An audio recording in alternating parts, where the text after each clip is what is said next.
शुल्क वाढवणं हा फार मोठा दोष आहे. शुल्क तुम्ही पैसे कमवायला बसला काय? सरकारने जे पैसे कमवणारं साधन नाही तर जनतेचं हित पाहिलं पाहिजे. जनतेचं हित तुम्ही डोळ्यासमोर ठेवलं पाहिजे. तुम्ही पैसे कमवायला लागला, पैसा जर डोळ्यासमोर ठेवला तर बरोबर नाही. बरोबर. अपीलीय अधिकाऱ्याने आता ठरवायचंय की माहिती द्यायची का नाही आणि ती किती दिवसात द्यायची हे सुद्धा ठरवणार आहे अपीलीय अधिकारी. हे नाही, माहितीचा अधिकार तुम्ही सरकारने नाही ठरवायचं. माहिती एकदा दिली,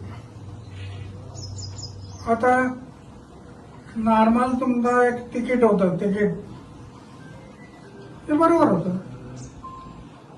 नाहीतर कोणी माहिती यायला काही गरज नसताना माहिती मागायला लागली तर बरोबर नाही. पण तिकीट हे बरोबर आहे.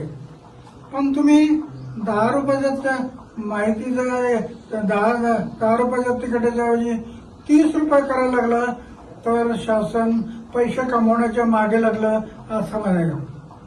तुम्ही काय बोलणार? ही जनतेची छळवणूक आहे.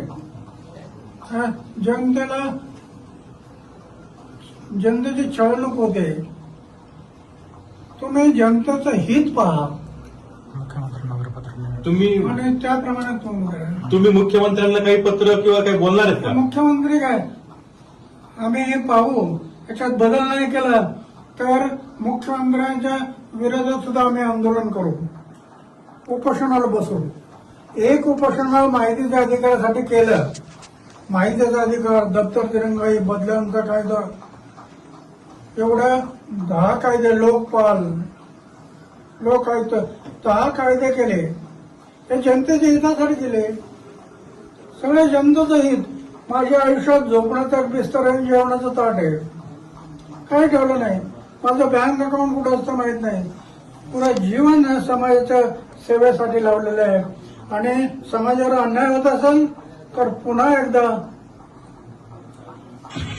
उपोषण. याच्याशिवाय माझ्याकडे दुसरा पर्याय नाही. कारण माझ्याकडे काय कुठं मोठा संघटन नाही, कुठं काय नाही. पण उपोषण हा माझा मार्ग आहे.